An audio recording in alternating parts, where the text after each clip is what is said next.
it was not easy. Again, I mean, it wasn't like I was out digging ditches, but I'll get my typical day from 1980.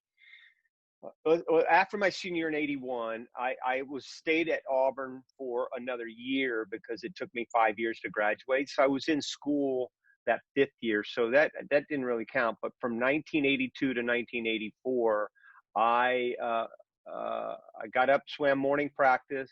I slept all day, went to afternoon practice, and then I was a clerk, a night clerk at a hotel, the Hyatt Regency in Austin, Texas. Jeff knows it. And I had the 7 p.m. to 3 a.m. shift every night for 2 years. So yeah, it was a little difficult for sure. And then I would just start that whole routine all over again the next day.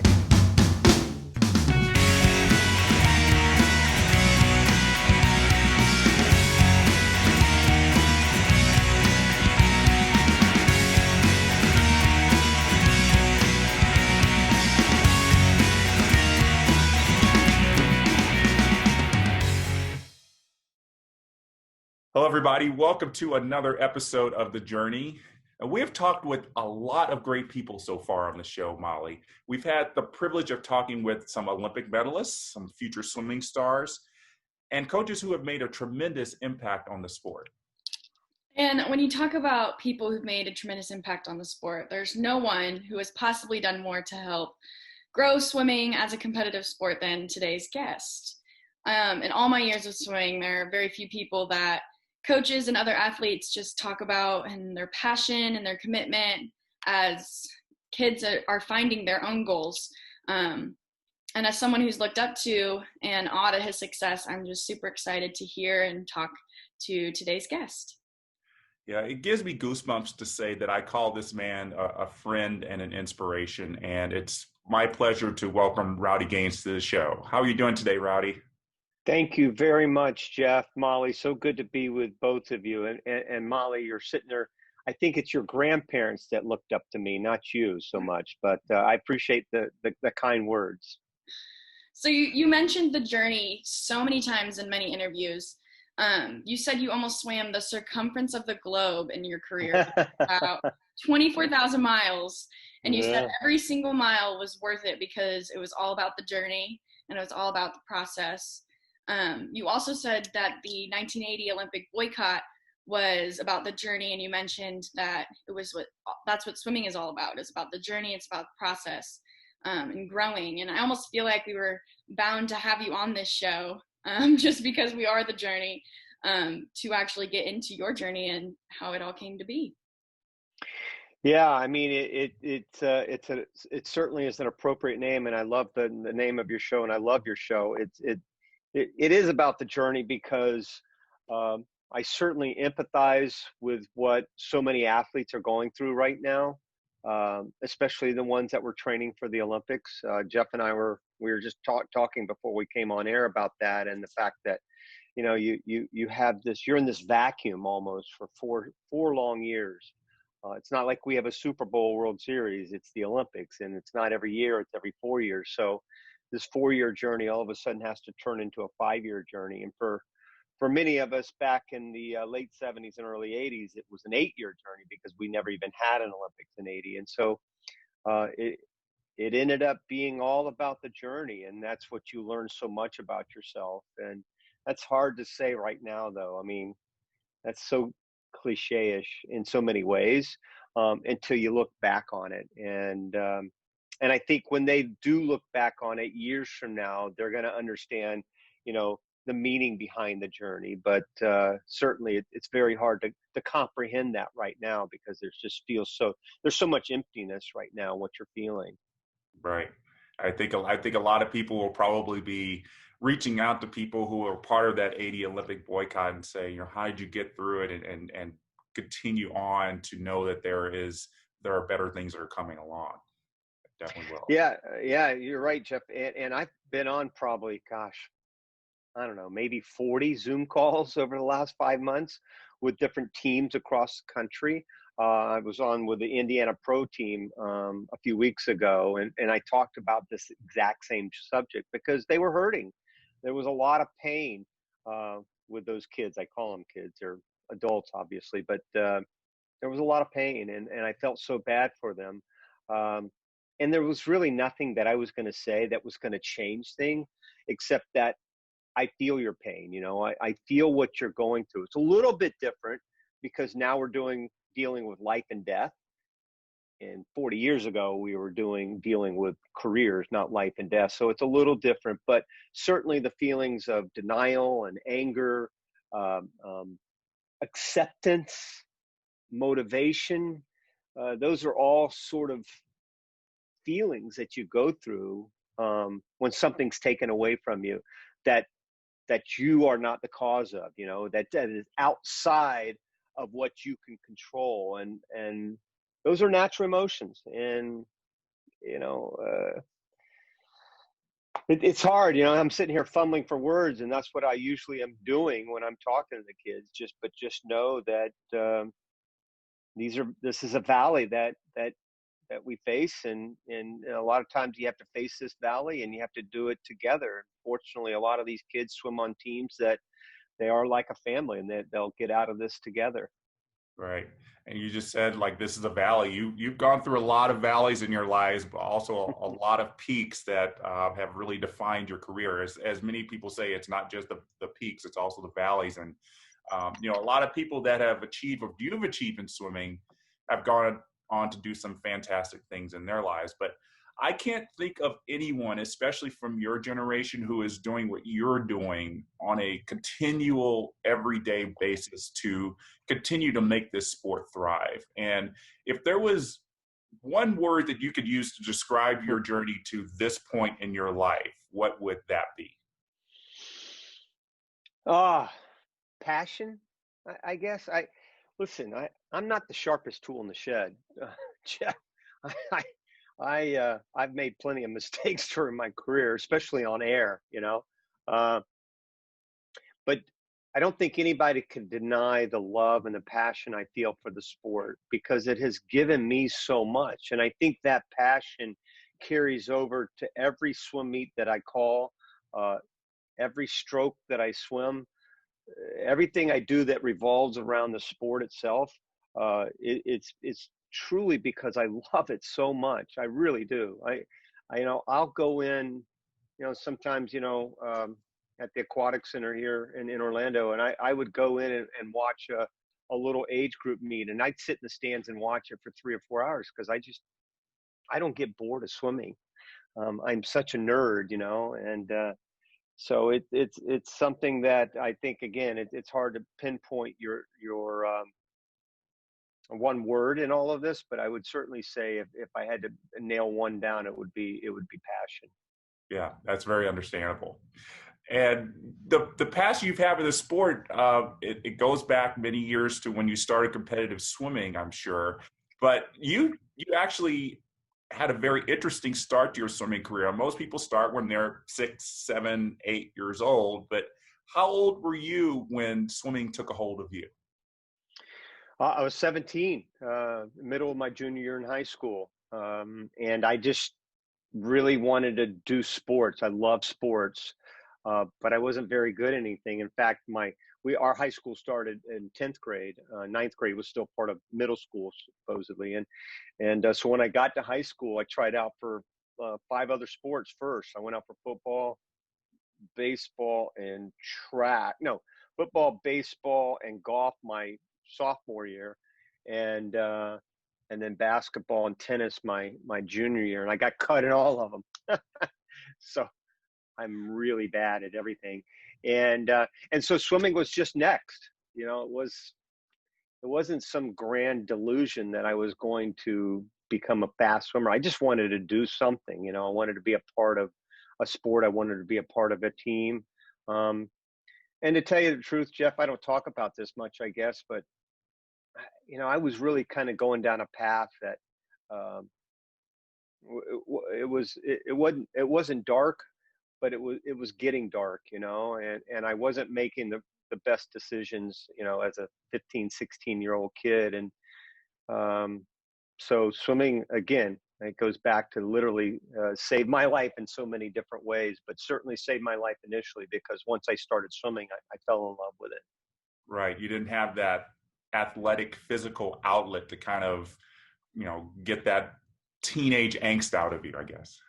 So very true, dude. I'm telling you, man, it was like, plus I was a typical nerd in high school, and especially grade school. I was picked on a lot. I was bullied, and so when I got to high school, I didn't, I very much a loner, and you start questioning yourself when you're a kid or some, I can't imagine what kids go through now as far as peer pressure, but anyway, it wasn't life or death, but it was a tough time. It's always a tough time as a 15-year-old kid, and but again, with the day I started swimming was the day like, oh my gosh, this is the sport, man. I think I found it. First of all, I didn't get cut, so I made it through the first 2 weeks, which was great because every other sport I didn't make it through the first week, so I made it through the first 2 weeks. I thought, oh my gosh, I don't think this guy's going to cut me.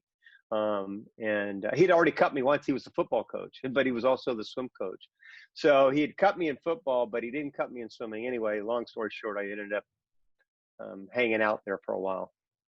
Do you remember what your times were that first year as a competitive swimmer? Absolutely. So the very first, he was still trying to get rid of me, so the very first race I swam was 2 weeks after I joined the team. Jeff, I didn't know how to do a flip turn. I had to start off I was 17 years old. I had to start off the side of the pool. I was scared to dive in off the blocks. So I started, I dove, but I dove off the side of the pool. He put me in the 500 freestyle. I went 9 minutes and 14 seconds. I'll never forget it. Didn't know how to do a flip turn, swam with my head out of the water. I was literally like a 6-year-old swimming that race. And that's the very first time. But I swam on an E relay, Jeff, not an A, B, C, or D relay, but an E relay at the end of the meet. I was on there with a couple of band guys, chess club member. I mean, it was really pretty bad.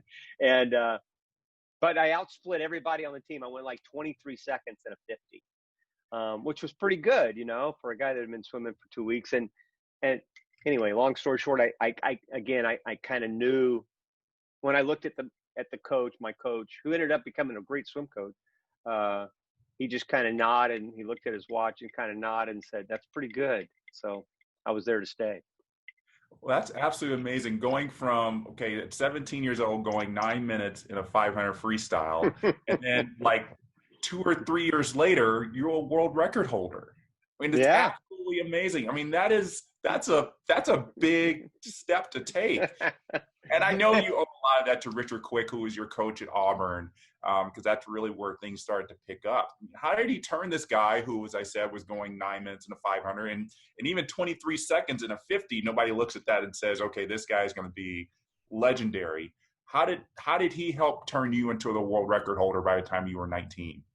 Well, Jeff, really backing up to that, the first time I broke a world record, you're right, was 2.5 years later at the 78 World Championships, albeit it was on a relay. It was on 2 relays. We broke world records in 2 relays, but I won the silver medal in the 200 freestyle at those World Championships. And it was really Eddie Reese, your coach, my coach. Eddie was my coach my freshman year at Auburn before he went to Texas. So that period after high school, my freshman year, I give so much credit to Eddie. He was the only coach to recruit me in the whole country. I was not recruited by one team. I wasn't any good in high school until the very end of my high school senior year, but Eddie started calling me after my junior year, and he was really instrumental in that first coach that actually believed in me. My high school coach did. I loved him, Bill Wine, but he wasn't I don't think he was knowledgeable enough at that time. He ended up becoming a great swimmer coach, as I said, but at that time to know if I was going to be a collegiate swimmer, much less a world record holder. But Eddie saw something. So I really love Eddie. I love what he's done for me during my career, not only my freshman year before he went to Texas, but certainly the 2 years before '84. I moved back down to Austin because Richard at that time had moved to Austin, Texas, and Eddie was there. So I had the best of both worlds. And of course, Richard came in after my freshman year. And then, as you said, he was like my second father. I gave him one of my gold medals. He was a big part and big influence in my life. So that 78 World Championships where you were part of those world record setting relays and got that medal in the 200 freestyle. I mean, obviously, as you said, the memories of that first race that you did, the 500 freestyle, still very fresh in your mind. I mean, what was it like for you to step up at what is essentially that year, the Olympics, and have the national anthem playing for you, wearing gold medals, and knowing that you were one of the fastest now in the entire world? Well, I mean, I think if you take a look back at your career, Jeff, and your amazing career, and you were 19 years old, I think you take a lot of things for granted at that age. You know, don't you? You didn't really think about what you were doing and what it meant and the training. Right. It was just kind of a routine, right? Right. And so it wasn't. You don't really start thinking about the beauty of it all, you know, and the hard work and the dedication. You don't really, there's really not even any pain, you know, involved when you're 19. You just do it, right? You recover quick and everything just changes. And my cat is literally just jumping right in the picture. You see that? Oh my gosh, that is so Oh, great. kitty cat. Okay. All right, Nova. Sorry. I knew that was going to happen. Oh my gosh. So at 19, I was grateful to be a part of something really special with the World Championships. And, you know, I was like a little boy in a candy store with, you know, eyes wide open, just trying to learn from like legends, like people that I really looked up to in the 76 Olympic Games. In my opinion, the greatest Olympic team in history, the men's 76 team. And so a lot of those guys were on that team in 78. In fact, the guy that I won the silver medal to was Billy Forrester, who won a bronze medal in the 76 Olympics in the 200 butterfly. So I was like, you know, I was swimming with my heroes. I never thought about hard work or dedication. Being one of many Americans who were in line to win multiple gold medals at the 1980 Olympics, how did it feel to see the times posted in Moscow, knowing you could have easily won the 100 and 200 freestyle? Well, I think for me, it was, again, and I don't want this to sound crass in any kind of way, but I didn't really know what the Olympics was in 1980. It was devastating, no question about it, because you trained for 4 years to get to that point. But for me, you know, it was still just this thing on TV that I watched. And so I didn't really feel the pain of 80 until much later on in my career. It was one of those things where, you know, I was just said, okay, let's get ready for my senior year in college. 80 was my junior year. I said, let's get ready for my senior year. Looking back on it, I came out smelling like a rose. I mean, I had 84, so I have no complaints whatsoever. The real heroes during that period were the ones that made 1980, but didn't make it in 76 or didn't make it in 84.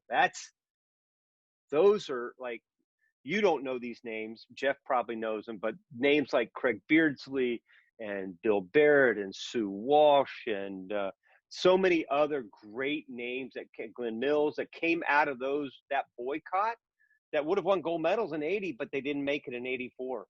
I just always feel like, you know, I'm a little sheepish talking about the boycott sometimes, because I really was able to have my day in the sun in 84. Right. And how did it help to have one more season of swimming at Auburn after the 1980 Olympics? Good point. Really helped me tremendously, because I was certainly soured on the Olympic movement in 1980 after that happened. And I certainly wasn't thinking about swimming 4 more years. Back then, there was no money in swimming at all. And so I just figured, hey, I got elected captain in my senior year in college of the team. So I really wanted to kind of exemplify the leadership that was thrust upon me being voted captain, that I was going to come back and do as well as I could in my senior year. And like you said, back then there was no money, it was not popular at all in 1981 as it is now. So when you decided to stay in the sport for a chance to make the 1984 Olympic team, how did you kind of support yourself financially? Oh my gosh. So it was not easy. Again, I mean, it wasn't like I was out digging ditches, but I'll get my typical day from 1980. After my senior year in 81, I was stayed at Auburn for another year because it took me 5 years to graduate. So I was in school that fifth year. So that didn't really count. But from 1982 to 1984, I I got up, swam morning practice.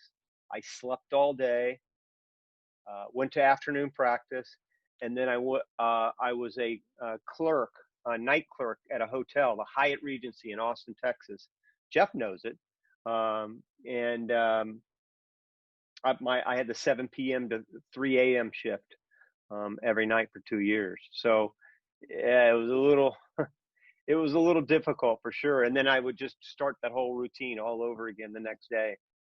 Even getting up for morning workout right after that shift? Well, Or not getting up, but again, my job was at night, so yeah, I went home. I went home and slept for a couple hours, and then I went to practice, and then I slept all day. So it wasn't like I wasn't only getting 2 hours sleep a day, a night. I mean, I'd get home from morning workout at whatever it was, 9 o'clock, and then I slept till 3 o'clock in the afternoon. So, but it was, a little bit different than what they go through today. That's for sure. I mean, it's not, and listen, these guys, these men and women work just as hard or harder than I ever dreamed about.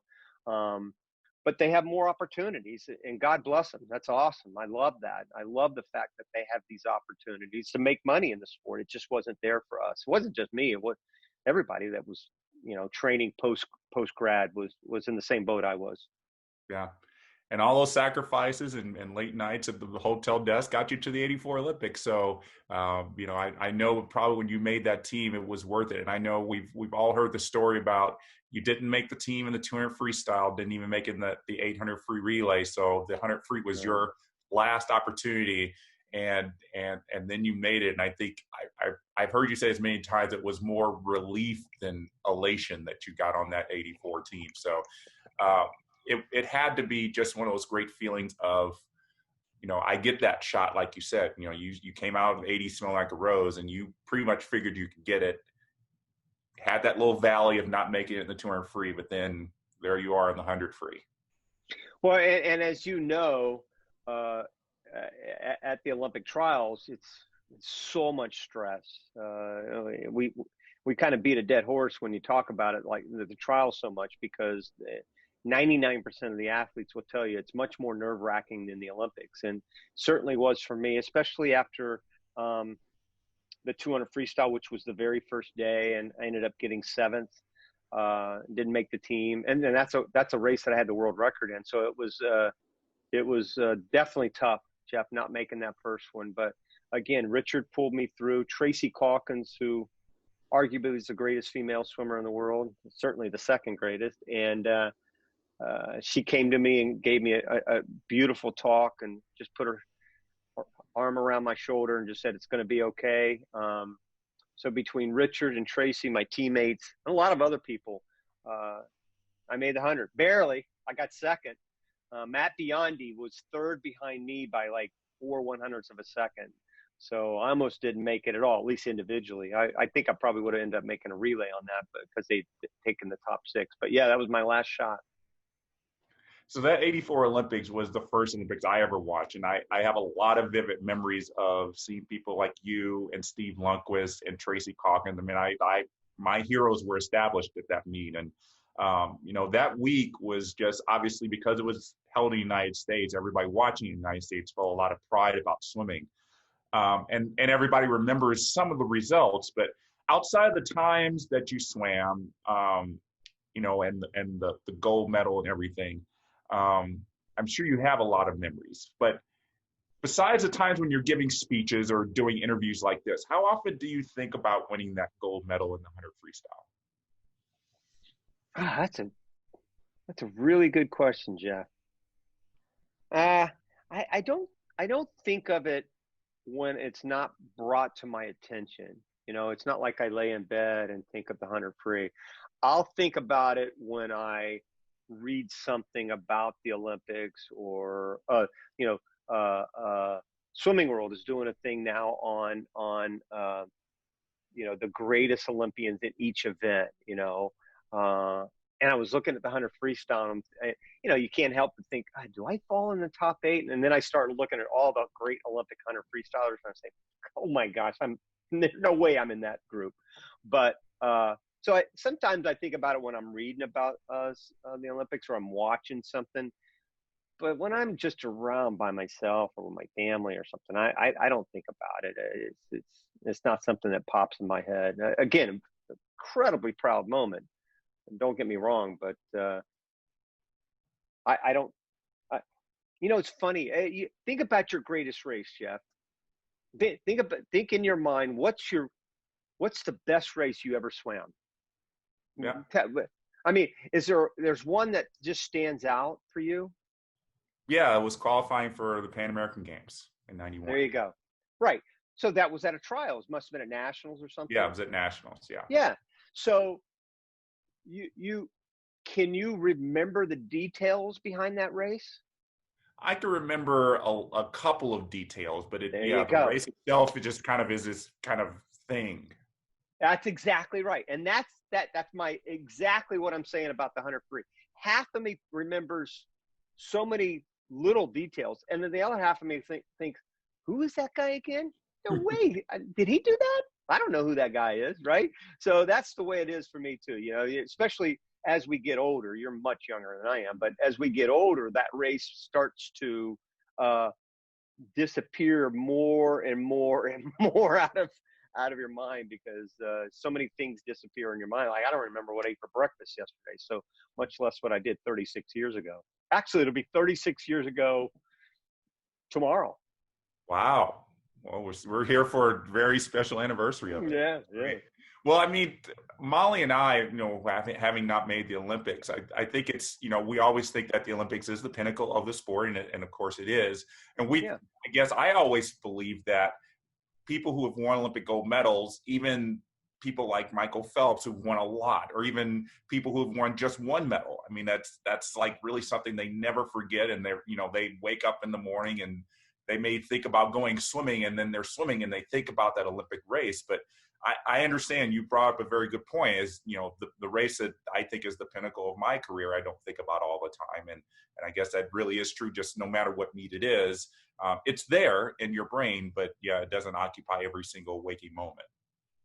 No, it doesn't. No, it doesn't. And especially as time passes and, you know, you fall in between the Olympic years, certainly around the Olympics, and things start to get more and more exciting. You start thinking about the old days, but, you know, and again, not making the Olympics was something that nobody should be, you know, ashamed of, for crying out loud. I mean, there's 400,000 swimmers in the country, and only 40 make the Olympics. So it's not something that's that to hang your head about. You and Molly were incredible swimmers. I remember watching you during your career, and I'm so incredibly proud of who you represented and how you represented yourself. And so again, it goes back to the journey and everything. And those are the things that you remember.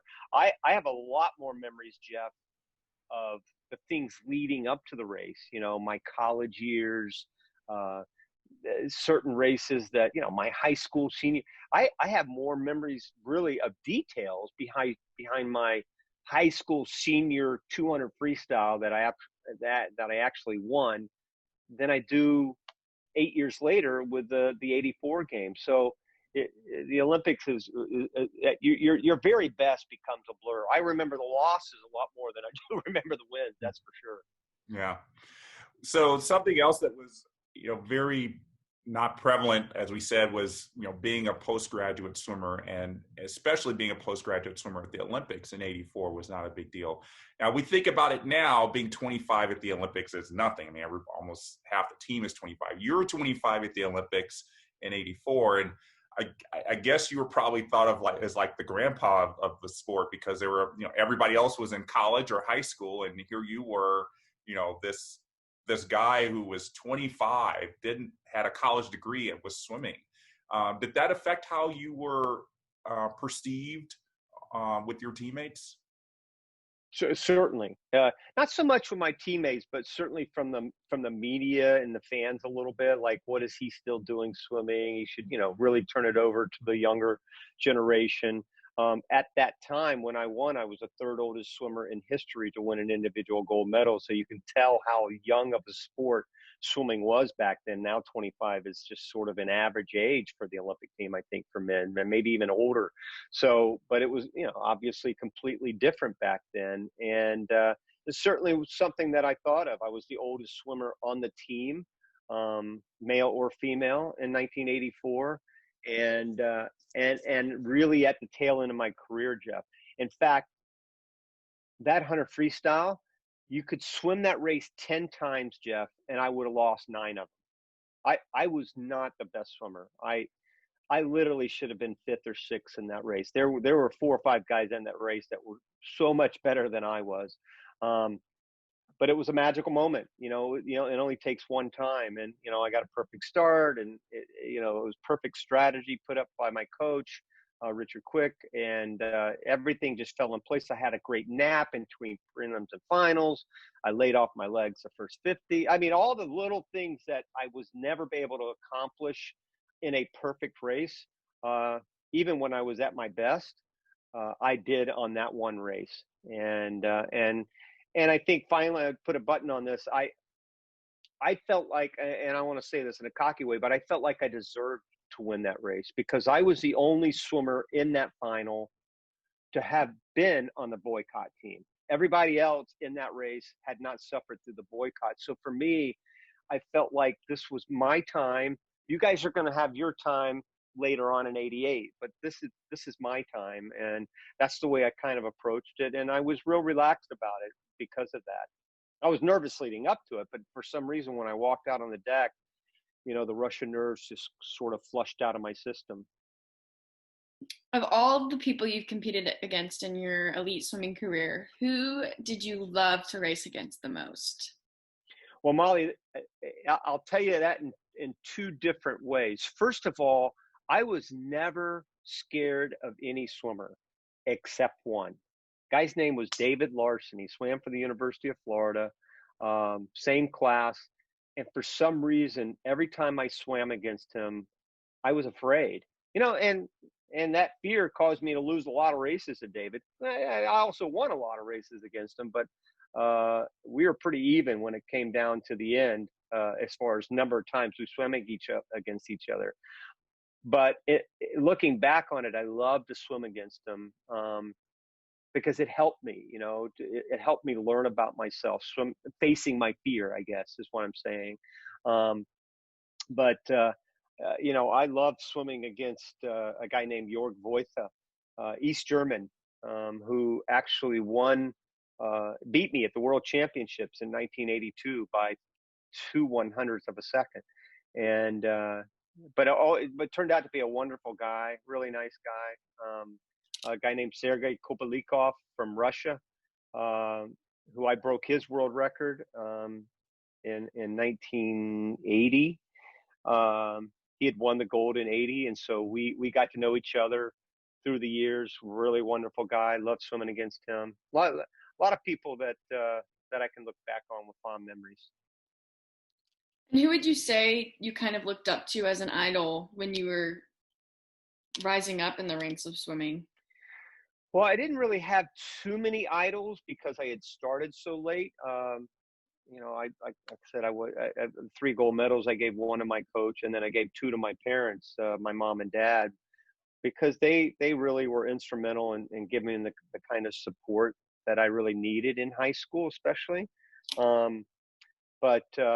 But if there was a singular hero that I had, it was Bruce Furness. Bruce was literally like a god to me. Well, that whole 76 team, Molly, were like gods, whenever. In fact, dude, when I'm around them now, I still get nervous. My palms get all sweaty and stuff. I'm going, Oh, there's Joe Bottom. Oh my gosh, there's Jim Montgomery. Brian Goodell, who's one of my best friends. I still get nervous when John Neighbor. When I see John Neighbor, John and I have been friends for 40 years. I still get so nervous when I'm around him because he was like my hero, but especially Bruce Furness, who's a very dear friend.